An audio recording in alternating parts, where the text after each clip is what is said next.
Podcast Productions.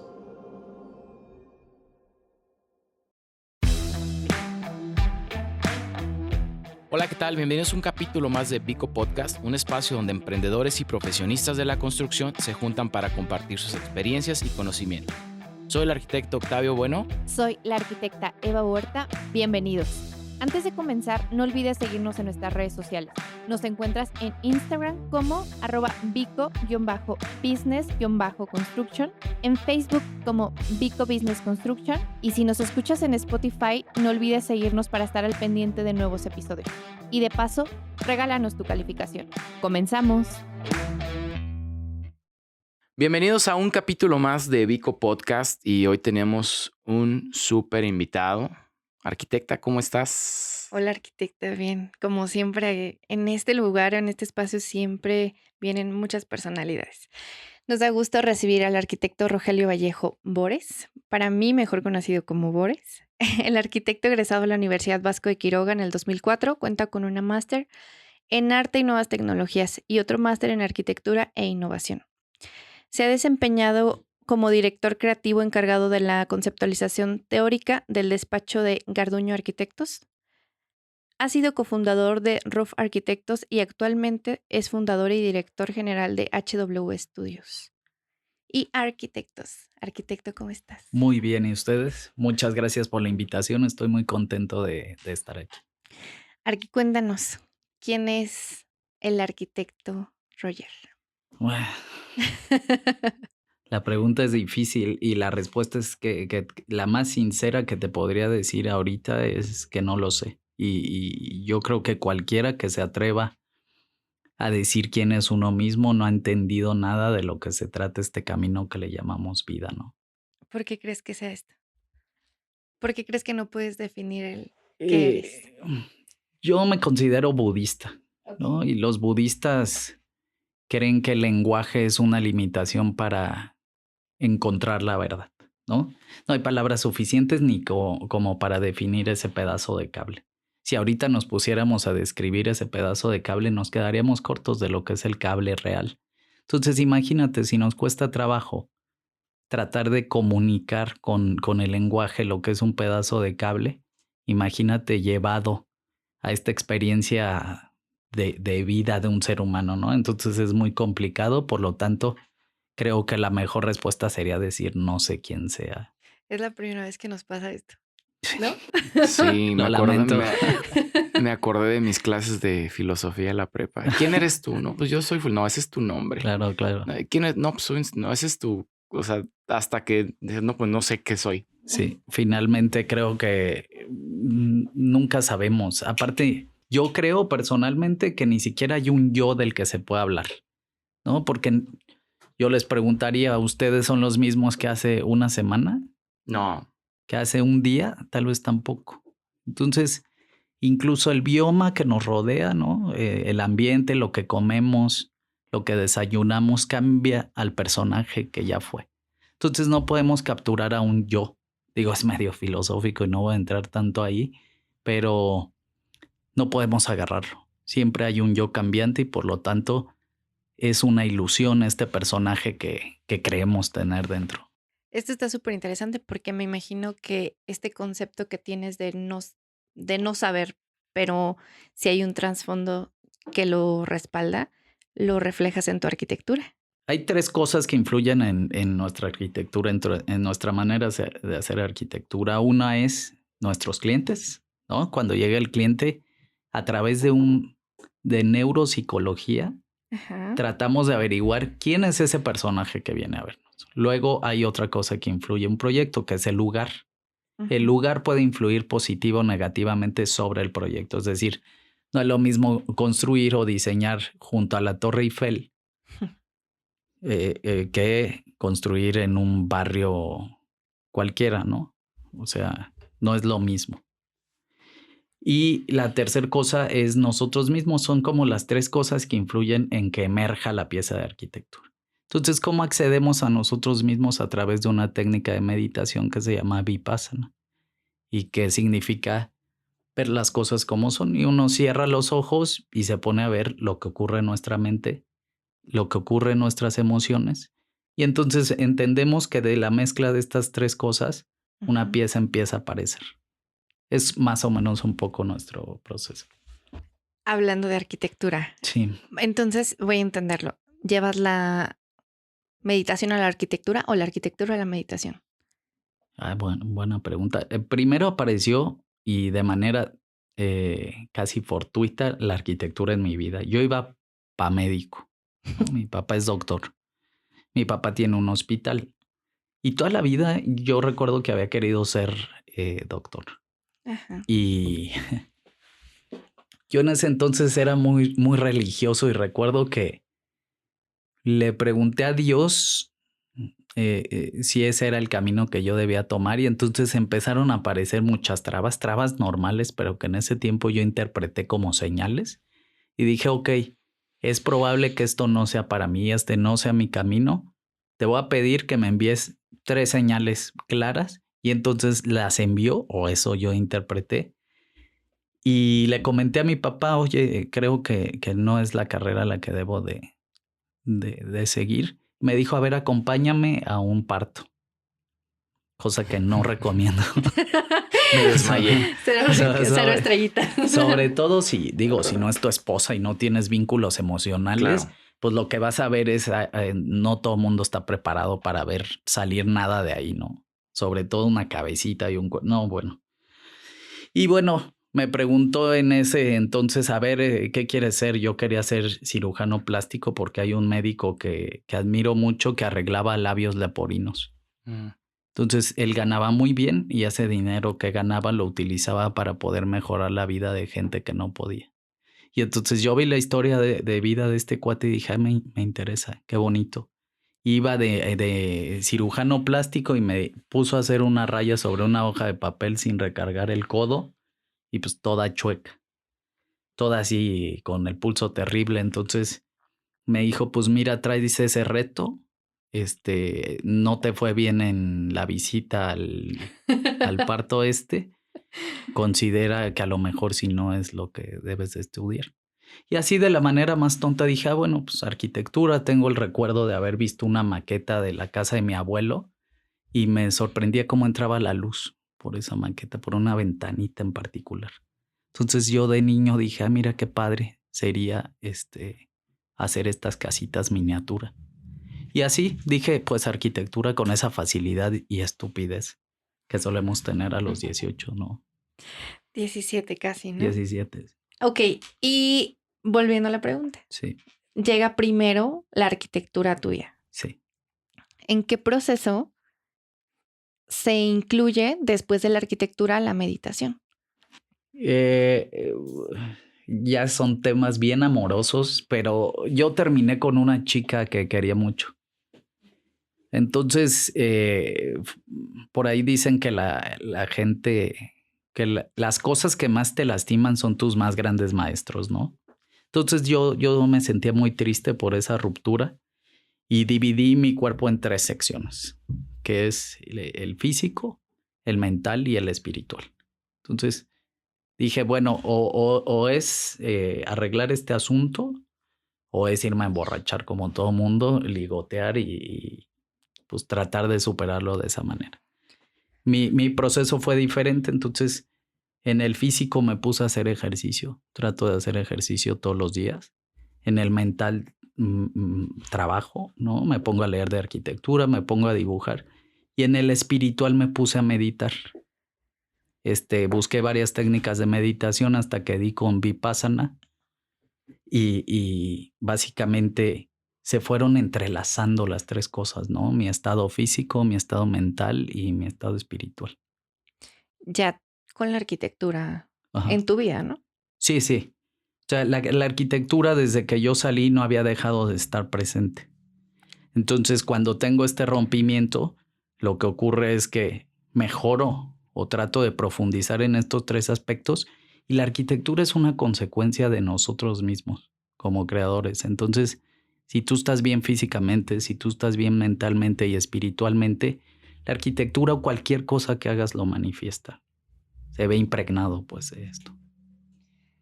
Bueno, hay varias preguntas, pero yo creo que nos podemos saltar algunas porque Son ya un Sí, poquito... muy estructurado. Sí, muy estructurado. Pero bueno, te escucho y conocemos tu trabajo y hablas de esta metodología que también conozco poco, no soy un experto, pero sí es mucho del desprendimiento. Entonces, creo que también en el tema de la arquitectura, en tu arquitectura, se nota mucho esa parte, ¿no? Como lo más básico se refleja y se nota ese desprendimiento de lo que normalmente debe de llevar la arquitectura.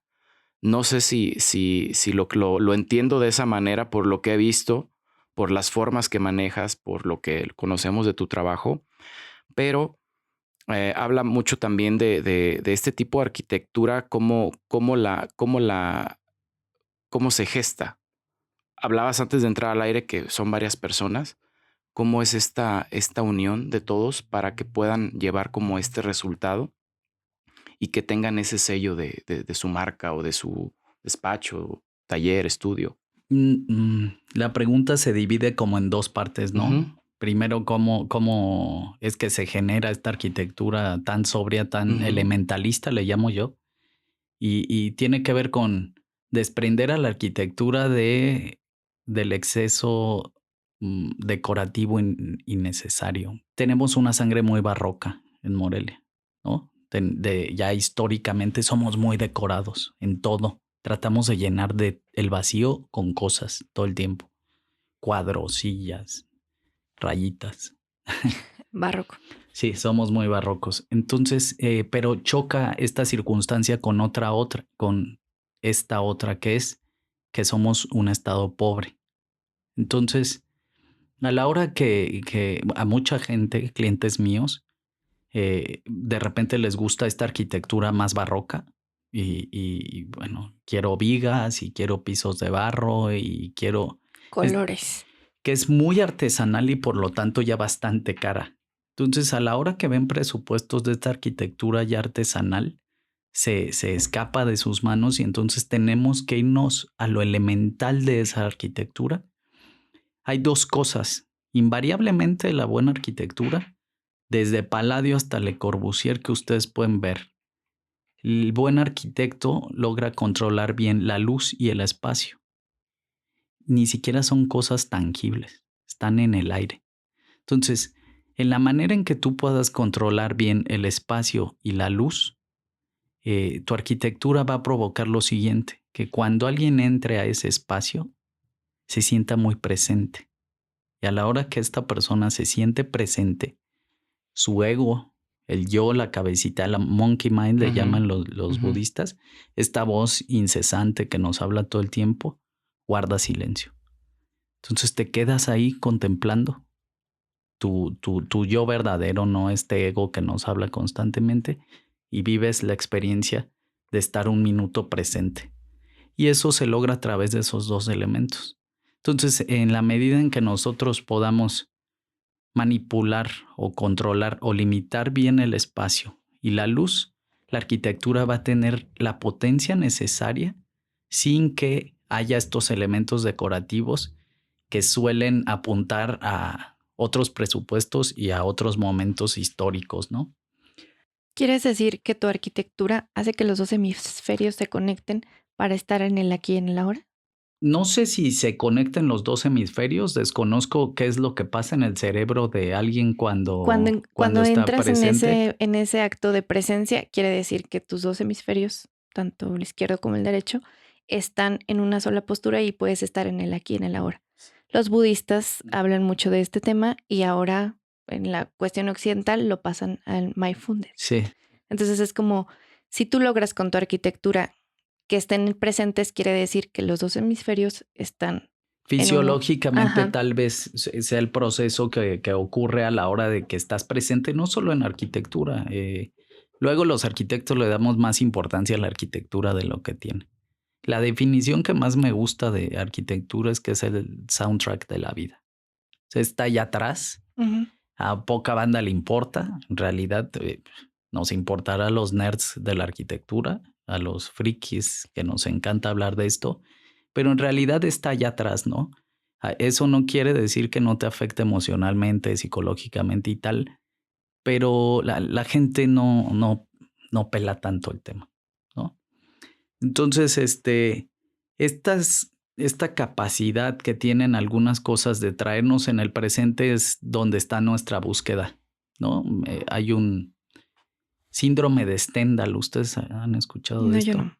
Bueno, síndrome de Stendhal es cuando te paras frente a una obra de arte y te conmueve de tal manera que comienzas a sudar, a ponerte nervioso, casi como cuando ves a tu crush.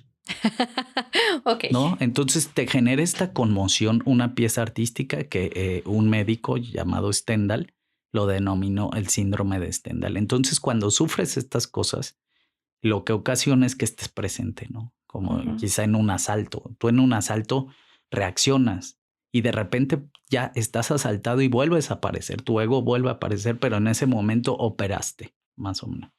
Esto es lo que ocurre y bueno, puede ocurrir con un suceso positivo o con un acontecimiento negativo, como es un asalto o como es pararte frente a un cuadro que te conmueva o frente a una pieza de arquitectura que te traiga al presente. Ahora, respondiendo a la otra parte de la pregunta, ¿cómo le hacemos?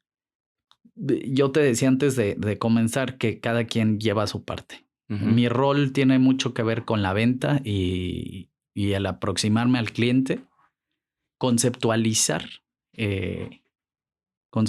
la pieza. La parte de Vera, que es ella la neuropsicóloga, es la de interpretar los datos que les da las pruebas que le hacemos a nuestros clientes. Y bueno, lo de la meditación, lo del lugar, lo que conté hace rato, ¿no? De ahí emerge la pieza. Y luego viene la parte de las otras personas, la parte de Nick, por ejemplo, el desarrollo del proyecto ejecutivo. Que el proyecto ejecutivo es todo aquello que se necesita para ejecutar el plano, ¿no? Y la parte de Didier, de otro socio en el despacho, es la de administrar esa obra, ¿no? Y supervisarla. Entonces, es un poco compensar y rellenar las deficiencias que tenemos. Yo soy muy malo con los números, soy muy desorganizado y Didier es todo lo contrario. Entonces, ahí es como nos acoplamos, ¿no? Llenándonos vacíos. Está padre, ¿no? Llenando vacíos. Llenando espacios. Es que son varias preguntas de lo que te escucho, por eso hago mis anotaciones, porque te escucho y yo te puedo decir desde mi punto de vista, se me haría muy complicado como dividir toda esa parte, ¿no? Sí. O sea, ni siquiera te puedo decir en qué parte soy bueno de ese proceso. Ok. Como para decir, ok, yo soy hay una persona que se encarga de neuropsicología, de analizar al cliente, otro construye, otro esto, otro. Nosotros hacemos prácticamente todo y tenemos personas que siguen nuestras indicaciones. ¿Y qué tan fácil es, vuelvo a la parte, desprenderse de esta parte de a lo mejor, hablábamos antes también entrar al aire y decíamos en la clásica que lo comentamos en muchos capítulos, el arquitecto es muy ególatra. Sí. Entonces, ¿qué tan complicado puede ser desprender esta parte de, ok, yo nada más voy a hacer esto? Y a lo mejor aporto algo al diseño, o a lo mejor aporto algo al proceso, o a lo mejor aporto algo a la construcción, o simplemente es, yo hago mi parte, ahí les va la suya y nos vemos en el siguiente proyecto. Sí. Yo creo que eso es fácil en medida de que las cosas comiencen a resultar bien, ¿no? En la medida en que comienzas a tener ciertos éxitos y todos nos vemos como un equipo, tal vez sin jerarquías, aunque yo soy muy territorial. O sea, en la parte de diseño poco permito, ¿no? Poco permito margen de maniobra, aunque de repente, bueno, pues hay sugerencias que me parecen buenas y las incluimos. Pero en la medida en que te das cuenta que como grupo funcionas, como sistema funcionas, entonces en esa medida todo el mundo comienza a reconocer su parte en la arquitectura como un ente colectivo, como un acontecimiento colectivo, no como un... Y por eso nuestro nombre, inclusive, por eso no se llama Rogelio Vallejo Arquitectos. Porque ni siquiera es importante el Rogelio Vallejo. Y lo decía Emilio Tuñón, que bueno, tiene un despacho muy importante en España. Él nos decía, algo está cambiando en los despachos de arquitectura, porque ya no se llaman como nuestra generación, que era Mansilla y Tuñón Arquitectos. Ya se habla de un despacho como un concepto, porque lo que importa es eso. No importa si eres Juan Pérez, Rodrigo Ruiz, que eso lo que hace es apuntalar un ego que no sé qué tan beneficioso sea en términos comunicativos, inclusive, ¿no? Entonces, soy muy obsesivo en esa parte. La otra parte, confío en que Didier lo haga bien, confío en que Nick lo haga bien, y sin embargo, de todas formas, estamos muy atentos a eso. Por eso solo hacemos 2 o 3 obras al año, porque somos un atelier, funcionamos como un taller, como una joyería, en la que no queremos más, no nos interesa más, porque queremos piezas muy cuidadas, de una arquitectura de nicho, que eso no quiere decir de dinero, sino nos han llegado clientes muy interesantes que no tienen presupuesto y que tenemos que hacer lo mínimo para completarlo, pero es gente muy interesante y son proyectos muy interesantes. Ahorita, esta parte de arquitectura de nicho, la cuestión, este tipo de arquitectura lo hemos visto reflejada en más arquitectos, ¿no? A lo mejor ahorita se nos ocurre se me fue su nombre, el que Cota Paredes. Cota Paredes. Sí. La leo la mente. Cota Paredes, Sí, que también trae esta línea muy trae blanca. esta línea muy blanca, muy pura, líneas muy marcadas, ortogonalidad, etcétera. Y hablas de arquitectura de nicho. Aquí, ¿cómo esta arquitectura puede no convertirse? Yo le ponía como esta parte que no sea como, te voy a copiar, voy a hacer una arquitectura blanca y pues es arquitectura blanca. Sí. Sí, un spin-off. Sí. Lo decíamos, un spin-off en un curso, que es de lo que ya existe, sacas una versión o mejorada, si se puede, o haces algo muy similar, nada más cambias 2, 3 elementos, pero sigue conservando su esencia. ¿Cómo no puede ser esta arquitectura o cuál es el elemento que tiene que distinguir, en este caso, tu despacho de, por ejemplo, Cota Paredes, Sí. que sabemos que es arquitectura blanca y que no sea una arquitectura de nicho, que un arquitecto diga, pues ahora voy a hacer arquitectura de nicho y la voy a hacer blanca? Sí. Tiene poco que ver con los materiales, tiene más que ver con el proceso y la profundidad conceptual. Da igual si es blanca, negra, café, gris. En ese sentido, nosotros, la nuestra es blanca porque el textuco es blanco, ¿no? Y hay una diseñadora japonesa que me gusta mucho que habla de que el blanco es el color más democrático de todos. Porque si tú agarras un pigmento y le sacas agarras una pintura y le sacas todos los pigmentos, te queda blanco. Y si tú agarras un haz de luz y juntas todos los colores, te queda luz blanca. Es decir, son todos los colores y ninguno. El blanco es un concepto, ni siquiera podemos llegar a un color. Por ejemplo, de tarde, cuando el sol se está poniendo, el edificio jamás es blanco, el edificio es rojo, porque el sol lo tiñe de rojo. Entonces, esa es una de las cosas conceptuales por las cuales nosotros hacemos arquitectura blanca. Por lo económico del testuco, que no tiene que pintarse, y por la conceptualización del blanco, ¿no? Y la ausencia de cualquier elemento que esté de más, con tal de que se manifieste la luz y el espacio del que hablaba anteriormente. Ahora, ¿cómo desvincularnos de esta arquitectura? Yo no le encontraría un propósito de desvincularse. La arquitectura es un continuum en el que todos los arquitectos desarrollamos en función de otros arquitectos, ¿no?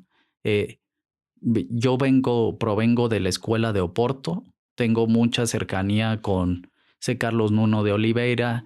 Álvaro Siza fue el primero, el que creó la escuela de Oporto, y de ahí Eduardo Soto de Moura, Fran Silvestre. Entonces son mis profesores.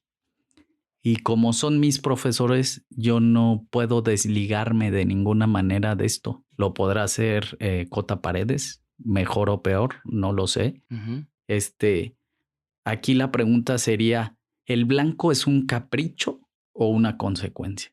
Si el blanco es una consecuencia de la mezcla de estas 3 cosas, cliente, que ahí viene presupuesto, lugar, que ahí viene, bueno, si estoy lleno de ruido, la torre que terminamos esta que es muy blanca, si yo estoy lleno de ruido y meto un punto de silencio en todo este discurso barroco de la ciudad, Venida Menos, que es la parte Ujú. de la Chapultepec, donde desarrollamos esta torre, a lo mejor hace sentido. Entonces, creo que se vale cuando cuando el blanco es una consecuencia y no se vale cuando el blanco es un capricho estético, ni siquiera, ¿no? Entonces, bueno, no está ahí. Si alguien dijera voy a hacer arquitectura blanca como los de HW y Cota Paredes, es tan complicado llegar a una pieza que se sienta tan simple. Incluso Álvaro Siza decía que lo difícil es hacer cosas que luzcan tan fáciles de hacer, ¿no? Y una de las preguntas recurrentes es ¿dónde están los medidores de luz en tu torre? Bueno, pues logramos que en la parte gris debajo de todo esto blanco que se desarrolla arriba, ahí pudiéramos poner los medidores para que no se vieran en nuestra fachada. Lograrlo fue muy complicado, fue mucha burocracia, fue encontrar el Sí. lugar correcto y entonces llegar a ese punto es muy complicado, no es solo decidir pintar de un color o de otro, ¿no? Entonces sería una consecuencia. Sí, Es una consecuencia sí, respecto a tu arquitectura. A mí me llama mucho la atención cómo englobas, digamos, la arquitectura, sí. cliente, arquitecto, en un concepto, Mm, que como lo comentabas hace un rato, es luz, espacio. sí. Y cómo se vive ese espacio posteriormente cuando ya se encontraron, se lleva ya tenemos un resultado. Ujú. Ese resultado, ¿cómo ha sido en la práctica o en la vivencia? Mira, ¿Has tenido la oportunidad de ver ese desarrollo? afortunadamente me pasó algo que no suele pasarle a los arquitectos, que es vivir en un proyecto en el que tú imaginaste, Ujú. pero te proyectas como, bueno, esto puede funcionar así y Sí, así. claro. Ajá. En la torre esta que terminamos, el dueño y yo terminamos en muy buenos términos, que es raro en arquitectura, pues, pero acabamos de amigos y a nosotros nos pasa seguido eso, ¿no? Que terminamos siendo amigos. Sí. Y me dijo el cliente, ¿sabes qué? ¿Por qué no rentas hasta arriba y te quedas a vivir hasta arriba? Y yo dije, mira, es buena oportunidad para comprobar algunas teorías de cómo funciona la arquitectura, ¿no? Y si funciona como yo pensaba que iba a funcionar, porque eso no ocurre cuando le diseñas a alguien más porque terminas la casa y se la sueltas. Sí, cierras la puerta, vaya. Y cuando haces tu casa, pues la haces para ti, entonces no hay tampoco mucho tema ahí. Cuando se la haces a alguien y vives en eso, te das cuenta de los errores que cometiste y las cosas positivas. Ajá. Ahora, ahí corroboré cosas negativas, por ejemplo, los ductos de ventilación se escucha cuando alguien se está bañando o cuando, cuando alguien entra al baño, pues no se escucha y se escucha, ¿no? No había otra manera de resolverlo. Y dices, bueno, pues quizá en un futuro con otro tipo de tecnología podré resolver este problema. De momento, pues tengo que escuchar a mi vecino de ahora. O sea, ¿todos los ductos eran un solo conducto? Sí, Muy bien. porque era un programa muy complicado y ahí está lo difícil de llegar a esta arquitectura tan simple. El primer nivel, el subterráneo, es estacionamiento. El segundo era un museo de autos clásico. Ujú. Luego, de ahí para arriba, el proyecto se dividía en dos partes. De la mitad para atrás era una bodega, de la mitad para adelante eran unos departamentos, los 4 departamentos que se desarrollaron hacia arriba. Entonces era un montón de programa que había que encajonar en muy poquitos metros cuadrados. Entonces, por eso el shooter de aluminio que tiene en la fachada, lo que nos permite es que el sol no caliente tanto los espacios cuando sale porque le da el oriente. Entonces, bueno, este shooter sirve de cortina para que no se calienten tanto y además difumina las vistas hacia afuera y hacia adentro, Sí. ¿no? Pero bueno, esa es una de las De los cosas. santos retos. Tuve la oportunidad de comprobar si funcionaba o no. ¿Y has tenido, o sea, independientemente de que lo viviste, las experiencias que el cliente te puede llegar a contar? Algo así como, creo que aquí se puede mejorar, o este espacio ni me le hubieras quitado ni puesto nada, o sea, quedó perfecto. Mira, acabamos una casa, la única que tenemos de concreto, que a mí me encantaría construir toda mi obra en concreto, pero es tan caro que no estamos en el lugar que nos lo permita. Y bueno, repito lo de lo barroco, ¿no? Y terminamos esta casa que es prácticamente un templo en medio de las montañas, ¿no? Está cerca del kilómetro 23. Y entonces percibí, y aquí viene el punto del lugar. Cuando fuimos ahí en medio de la montaña, percibí el lugar como una sábana llena de vida, ¿no? Una sábana verde llena de pinos. Y entonces yo no quería llegar con una casa ahí a sembrarla en medio del bosque, quítense arbolitos y muy bonitos, pero yo vengo a poner mi casa y el vecino seguramente pensará igual y el que sigue y aquello terminará siendo la Chapultepec Oriente. Tarde o temprano. Entonces lo que decidimos fue, vamos a trabajar con este concepto de la sábana viva, ¿no? Porque se veían las montañas así llenas de pinos y de árboles y todo esto. El resultado del cuestionario a él le dieron que tenía miedo porque estábamos en medio de la pandemia, ¿no? Nuestro cliente. Ujú. Y entonces en este proceso de meditación nos dimos cuenta que cuando alguien tiene miedo, lo primero que hace es cubrirse con una sábana. Es casi un acto automático cuando somos niños, ¿no? Nos cubrimos con la sábana y asomamos los ojos. Subconsciente. Sí, es muy universal. Incluso una charla que di ahora en España, les contaba lo de cubrirse con la manta. Ellos le dicen cubrirse con una manta cuando tienes miedo y realmente ocurre a todos los niños. Te hablan de fantasmas y vas y te metes bajo tu cama como si eso sirviera de algo. Bueno, lo que hicimos fue crear una colina súper suavecita y debajo de esa colina se desarrolla la casa. Entonces las azoteas son verdes y entras por un camino que lo hice lo suficientemente angosto para que no pudieran entrar dos personas, pero lo suficientemente ancho para que entraras cómodamente una, Ujú. con el propósito de que toda la entrada fuera un peregrinaje en soledad. Tiene su intención, la arquitectura en este punto te comprime, te hace sentir solo. Y a la hora que abres la puerta y giras, tenemos toda esta capa de tierra y pasto verde que tienes encima. La soporta una bóveda de medio punto y entonces se abre todo el espacio, ¿no? Es una experiencia muy interesante entre te aprieto para después liberarte y que tú sientas esa liberación y por lo tanto tu proyecto sea muy emocionante. No sé por qué recordé el Holocausto.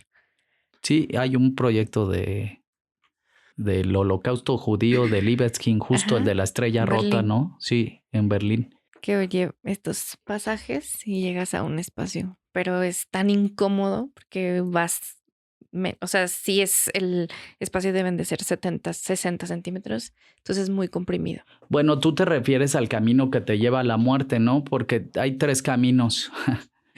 Hay un camino que incluso está en pendiente, te Ujú. cuesta trabajo y a la hora que No, llegas. el que está oscuro Sí, y es sí, uno, es sí. ese. Está en pendiente, tienes como una inclinación que no se ve, pero se siente.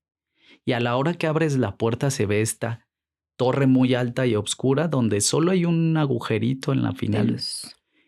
Te permite escuchar Berlín, que fue algo que no hicieron los nazis. Y entonces era lo que intentaba Libeskind, Transmitir en el espacio. que se oyeran los ruidos de la ciudad y los niños jugando. Entonces, bueno, el otro camino es el del exilio y el otro camino no me acuerdo cuál es, pero sí, se No, o sea, siente recordé, ahí. ¿no? Sí. Recordé esta obra. Comentaste cómo funciona la arquitectura Mm.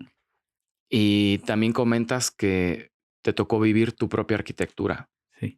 Pero ahora yo lo preguntaría, ¿cómo debe de funcionar la arquitectura ahora con esto que comentas? De que si tú en esta obra de la sábana haces un pasillo para generar una sensación o una experiencia al usuario, le estás diciendo cómo debe de funcionar la arquitectura. Eh, ¿Cuál sería ahora sí que la explicación de preguntarte cómo funciona y decirle cómo debe de funcionar? Sí. Pues mira, en cierto sentido, a nuestra manera somos dictadores porque decimos aquí vas a comer, aquí vas a dormir y aquí vas a bañarte y tiene esta parte de yo te digo dónde. Ujú.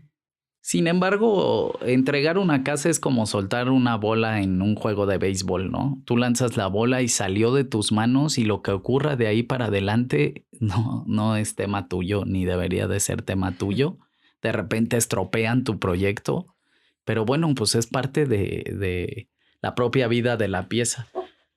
¿Cómo funciona la arquitectura? Pues sugerimos cómo debía funcionar, aunque no es una palabra definitiva. La palabra definitiva la tiene el cliente y puedes ver proyectos de Le Corbusier, por ejemplo, la Marsellesa, creo que, o la Marsella, no me ¿Ciudad de acuerdo. México? No hizo, Le Corbusier no hizo nada en Latinoamérica más que la casa Curruchet No, entonces no en sé cuál. Plata. Está en Francia. Pero bueno, esta era arquitectura así monolítica, muy Infonavit y muy gris y así. Y de repente llegaron a vivir ahí gente como de inmigrantes, ¿no? Y empezaron a colgar sus banderas, su ropa a secar. Se llenó de vida ese bloque de hormigón que estaba proponiendo Le Corbusier, pero no era para nada lo que él pensaba a la hora de decir así debe de funcionar. Pues no, la realidad es que la sociedad que va a habitar ese espacio es otra y te cambiamos tu arquitectura por completo y así fue. Entonces. Y en el tema, por ejemplo, si vamos a entrar un poco en el tema de venta. Sí. Esa fue una casa para un cliente. ¿Cómo le vendes se me hizo muy interesante. Esto quiero que te dé esta sensación donde no pueden caber dos, solo uno. Y bueno, eso no se lo conté. Lo tuvo que vivir. Sí, tuvo que vivir. No, ok, pero ¿cómo digamos que tú presentas un proyecto a tu cliente, un anteproyecto, un proyecto, lo ve, dice sí me gusta, o no hay esa etapa como para que cuando llegue y ya esté hecho ese pasillo digas, no manches, me encantó este trayecto para llegar de lo angosto al espacio abierto? Sí. O sea, ya la pregunta va un poquito más al tema de venta y cómo llevar al cliente, como dices, para que haga para que viva como tú quieres que viva. Digo, yo no quiero que vivan como yo quiero que vivan. Finalmente yo les hago una propuesta y bueno, ellos decidirán si. Pero dices, no se lo dije. Eso no se lo dije porque me parecía que podía abonar a que la casa le pareciera tétrica, ¿no? Sobre todo este acceso. Y entonces había cualidades que eran más contables que eso. Yo me esperé en este caso a que viviera esa experiencia, ¿no? Porque a lo mejor lo espantaba y eso generaba dudas dudas que de repente no son tan razonables, ¿no? Que, oye, me voy a sentir súper apretado. Pues no, la sensación es bonita. Porque además este pasillo largo y estrecho, en medio coincidió que había uno de los pinos más grandes de todo el lugar. Y entonces no lo esperábamos y si hacíamos la casa para un lado se nos hacía muy cara por las terracerías, si la hacíamos para el otro se nos pegaba mucho al camino. Entonces lo que hicimos fue quedarnos viendo el árbol. Hay una anécdota muy bonita de Ananda, que es el discípulo de Buda, que le dice, Ananda, acabamos de pasar un río, regrésate por agua. Y entonces Ananda agarra agua, se la lleva y le dice, oye, pero esto está lleno de lodo, Ananda, tienes que esperar a que lo turbio del agua se asiente y veas con claridad el agua. Entonces Ananda se espera y ve con claridad y él se da cuenta que eso ocurre en nuestra mente, que de repente el no hacer nada es lo que debes de hacer, ¿no? Y esperar a que se asiente la cosa. Entonces me acuerdo que nos decía el ingeniero, es que no pasamos por ninguno de los dos lados, pues porque está ese árbol en medio. Y entonces nos quedamos viéndolo un rato y nos dimos cuenta que el árbol tenía una energía propia, ¿no? Y la energía de la naturaleza suele ser curvilínea, no recta como la nuestra. Y entonces era tan clara la energía de este árbol que era lo suficientemente fuerte para convear, para distorsionar la linealidad de este muro de concreto. Y entonces hicimos una suave curva, lo suficiente incluso cercana al árbol que a veces puedes llegar a rozar al árbol. Entonces la sensación es de que él te permite entrar a la casa. Ese ser vivo que estaba antes que tú te permite entrar a la casa y justo Cota Paredes le llama el guardián, ¿no? Llamó este árbol el guardián porque se siente Sí. que es el guardián. Entonces, bueno, volviendo al tema de la venta, nos pasa algo muy raro, que a la hora que descubrimos al personaje, que cuento yo mi concepto, que simplemente hay poca fricción. O sea, el cliente, no sé si es por mi manera de vender o por el proceso, que se emocionan y se suben con nosotros a... No existe fricción, existe emoción, ganas de verlo, ¿no? Porque, oye, decidí hacer esta habitación con vista a este arbolito de guayabas, pues porque me contaste que creciste en un huerto de guayabas. Y quiero que el aroma de ese arbolito te despierte recordando tu infancia. ¿Cómo decir que no a eso? Y entonces el cliente se suma en esa emoción que tenemos porque somos apasionados de este tema, y a la hora que se sube, todos estamos con esta energía de acabar la casa. Entonces la venta ocurre muy fácil. Cuando vemos que es un cliente que no se deja, que tiene sus ideas muy establecidas, que inclusive su proceso no lo quiere vivir como solemos hacerlo, sabemos que no somos los arquitectos indicados para llevar su proyecto. Eso es algo bien interesante que quería preguntarte, porque obviamente no todos los clientes como es, oye, vamos a poner un ejemplo local aquí en Morelia, ¿no? Imagínate que te piden hacer una casa en campo de golf de Altozano. Ya no te dejaron hacerla Ya blanca. no te dejaron hacerla ni blanca. O sea, ¿no? Sí, yo acá... simplemente dirías, ¿sabe qué?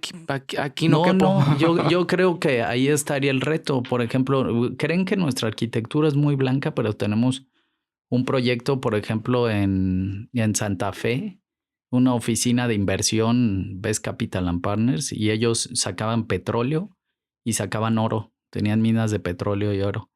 Y entonces, pues eso nos clarificó qué es lo que había que hacer. El suelo es negro, ¿no? Porque pues el petróleo es negro.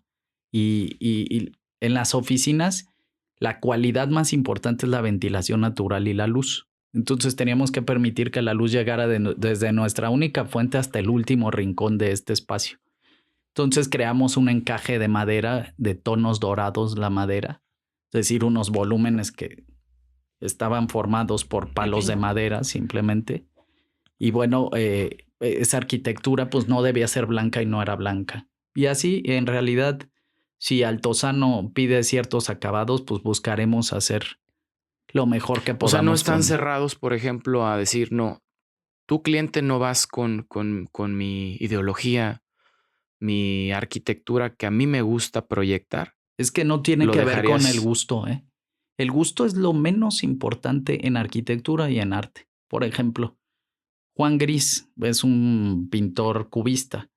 Los cubistas, que a mí no me gusta nada, te dicen, mira, Roger, agarra este pedazo de goma, ¿no? Y lo que hace un cubista es que te enseña el frente del celular, los costados, la parte de atrás, y te lo pone en un plano bidimensional para que tú cuando veas el cuadro agarres todas esas señales y en tu mente crees el objeto. Es decir, la pintura deja de ser algo decorativo y se convierte en un elemento que estimula tu proceso de imaginación y mental para ensamblar ese objeto. Te puede gustar o no la pintura cubista, es irrelevante. Lo que intentaron es emocionante y fue parte de la búsqueda de muchos pintores. Entonces, el gusto no tiene nada que ver. Lo que no aceptamos es un cliente que no quiera abordarse a estos procesos que nos parecen importantes, porque de lo contrario todo es arbitrario, ¿no? Si un cliente no quiere responder al cuestionario, pues yo no tengo cómo conocer al cliente y por lo tanto no tengo alimento creativo de dónde enriquecer el proyecto. El lugar, por ejemplo, si fuera Altozano, a mí nunca me han pedido una casa de Altozano porque creo que el perfil de clientes es otro, ¿no? Como lleno de mármoles. Y dorados y así. No siempre, a lo mejor yo buscaría decir, ok, la paleta que me ofrece Altozano, que ahí es cuando hablo del lugar, pues es esta y estoy lleno de bosque, pues vamos a hacer una pieza toda de madera. Y para proteger esa madera vamos a carbonizarla como le hacían los japoneses, ¿no? Porque nuestras maderas en México ni siquiera son buenas. Entonces, ahí es cuando no tienes que tirar un proyecto por gusto, por un gusto. Tendrías que alejarte de un cliente cuando te das cuenta que no eres el tipo que le va a servir a ese cliente, ni el cliente que te va a servir a ti como despacho. Pues. Te va a hacer perder más tiempo y energía que lo que le puedas... Quizás tú también. Energía, yo creo que energía, porque va a haber mucha fricción, ¿no? A la hora que te diga, no, pero como madera carbonizada. No, yo la quiero bien barnizada, brillante. Pues eso al rato se va a descarapelar. Sí, pero no me importa si lo quiero. Por esta situación de gusto, más que de entendimiento de las cosas, ¿no? De conceptualización. Ajá, o de lógica pura, pues. Oye, al año la vas a tener hecho pedazos tu casa. Sí, no importa, la cambio. Ahí es donde... Para terminar, me gustaría que nos contaras, y esta pregunta me gusta mucho hacerla. Sí. ¿Cuál es tu aporte? ¿Cuál crees que es tu aporte a la sociedad actualmente? Yo creo que el acto que más aporta a la sociedad mío es no hacer nada. Sentarme y no hacer nada, que esa es meditación. Me parece que es el acto más subversivo que hay ahora, porque no consumes, no te entretienes, no gastas. Te enfrentas a lo que no queremos voltear a ver, que es a nosotros mismos, y por eso constantemente estamos distraídos en redes sociales, en antros, en cines. Realmente el mundo se lo está acabando el entretenimiento. En trabajo. En entretenimiento nos entretenemos todo el tiempo, somos una sociedad sobreentretenida. Entonces, me parece que si algo aporto es ese momento en el que no consumo y no hago nada. Lo comentamos constantemente en este espacio que nos gusta ser un referente para quien nos escuche. Ahora sí que no importa. Y personas como tú, al escucharte, yo creo que aportan bastante. O sea, si dices, no sé qué quiero aportar, yo creo que aportas bastante. Porque el hecho de que tengas una filosofía tan definida de como persona y como arquitecto, yo creo que te hace el camino más fácil. Yo lo he comentado muchas veces. Yo todavía me considero como en la búsqueda de qué tipo de arquitecto quiero ser. Y se refleja en mi arquitectura. Y no he encontrado ese camino. No he sabido cómo encontrarlo. Por eso a veces hago tantas anotaciones y pregunto tanto. Porque creo que sí es importante para un arquitecto como definir esta cuestión en la arquitectura, porque es lo que vas a dar a los demás. O sea, construimos espacios, generamos espacios que la gente vive de diversas formas. Aunque tú lo diseñes de una manera y él lo viva de otra, sí. de alguna forma siempre estamos aportando cosas que van a estar por mucho tiempo, por muchos años y por muchas generaciones. A decir, oye, mira, esto lo construyó el arquitecto fulanito. Y a lo mejor las nuevas generaciones van a saber de ti y se van a ir por ese camino. Entonces, bueno, a mí me gustó mucho la plática. Son de las pláticas que nos gusta tener en el estudio. A ver si no se durmieron los... Vamos, los que nos van escuchando. Hemos encontrado escuchas bastante interesantes que nos llevan a explorar cosas que nosotros, bueno, al menos que yo no creía, ¿no? Entonces, como que quiero esto. Entonces, encontrar puntos de vista tan diversos que nos ha pasado muchísimo en este espacio, nos enriquece. Bueno, al menos a mí me enriquece bastante. Gracias por darnos tu tiempo, por darnos un pedacito de tu perspectiva de vida. Nos hace voltear también. A mí me gusta mucho la meditación, pero creo que nunca la he llevado como a este nivel de arquitectura, ¿no? Entonces, una tarea más. No busques llevarlo y no busques estilo.